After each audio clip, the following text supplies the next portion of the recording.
There are countless unsolved mysteries in the world that were once so terrifying and confusing that solving them felt completely impossible. But over the years, many of these cases have finally been cracked, just like the infamous Eliza Lam case. I'm damn sure you've seen that terrifying elevator footage from the Cecil Hotel at least once in your life. The clip where we see a college student, Eliza Lam, acting like she's hiding from someone, talking to the air, behaving extremely strangely. And just days after that incident, Eliza's decomposing body was found inside the hotel's water tank.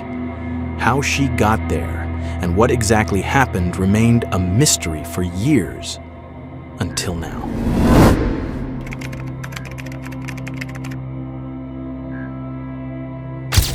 So, the story actually begins in January 2013. Eliza was staying at the Cecil Hotel in California with a few roommates. If you looked at her online profile, she seemed like a normal, cheerful girl. But, according to her friends, Eliza had been acting very strangely while staying at the hotel.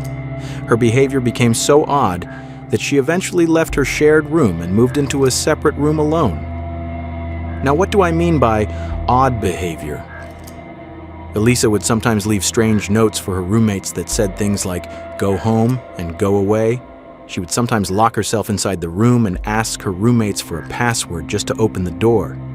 During her stay, she used to give daily updates to her parents by phone, but suddenly she stopped calling altogether. Concerned, her parents filed a police report. Police searched the entire hotel and even used dogs to track Eliza's scent. The dogs followed her trail through multiple parts of the hotel, but Eliza was nowhere to be found. 2 weeks later, police publicly released the infamous elevator video, and it went insanely viral. Every content creator made a video on it, and now finally here I am too. In the footage, Eliza behaves extremely erratically. She presses all the elevator buttons desperately, hides as if someone is after her, and gestures toward unseen figures as if talking to someone in the air. Obviously, when the video went viral, people started coming up with all sorts of ridiculous theories like Eliza was hiding from ghosts, demons were chasing her, or that she had played an elevator game that trapped her in another dimension. And no, I'm not joking. People actually believe this stuff, but in reality, a few days later, hotel guests began complaining that the tap water tasted strange. On February 19th, a maintenance worker went to check the water tanks on the rooftop. When he opened one of the tanks, he found Eliza's decomposing body inside. For some reason, after that elevator incident, Eliza went to the hotel roof, opened the water tank, and ended up inside it. The strange part was, the hotel roof was locked. For 13 years, nobody really knew what happened to Eliza, until now. The truth is, the case was simple from the beginning. Eliza was mentally unstable. She actually suffered from bipolar disorder.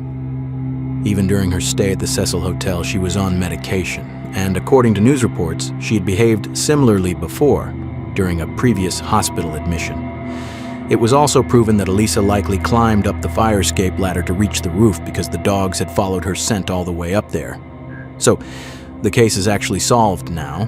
Eliza's mental condition led her to climb up there on her own, just like she had wandered off before. But unfortunately this time, no one was there to save her. It took investigators 13 years to fully wrap up what happened, but honestly that's nothing if you compare it to the boy in the box case, which took 65 years to solve.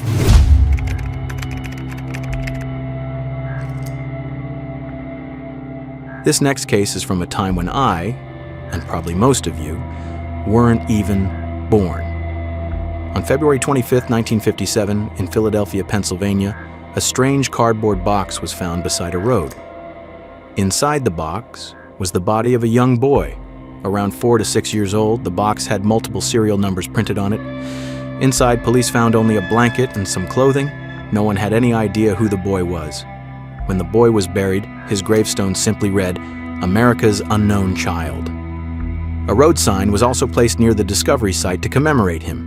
His body was exhumed twice for DNA testing, first in 1998, which failed, and again in 2019, when DNA technology had advanced significantly. But by then, the boy's DNA had severely degraded. Experts had to spend more than 2.5 years restoring it enough to work with. Finally, on December 8, 2022, the boy was identified as Joseph Augustus Zarelli. After uploading his DNA to a genetic database, investigators traced his maternal family and then located his father's identity through birth records. It was also found that Joseph's mother had 3 other children, but from what I know, no one has yet confirmed who actually killed Joseph. And if I'm wrong, feel free to correct me in the comments. Now, let's talk about the Tupac Shakur case, another mystery.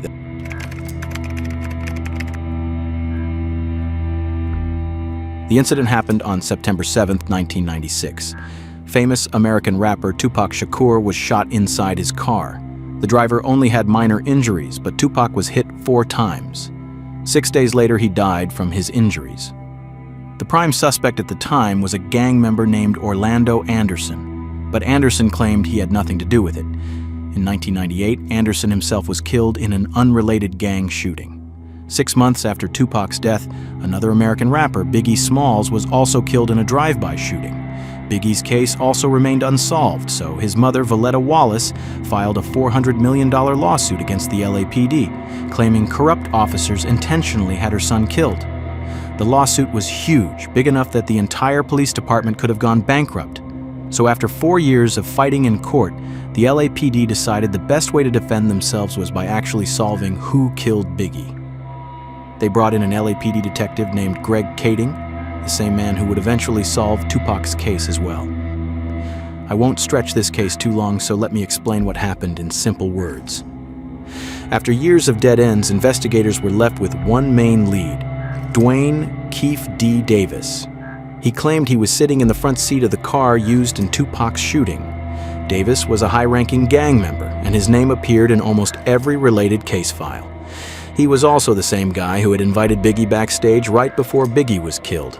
And yes, Davis was in LA during Tupac's murder as well.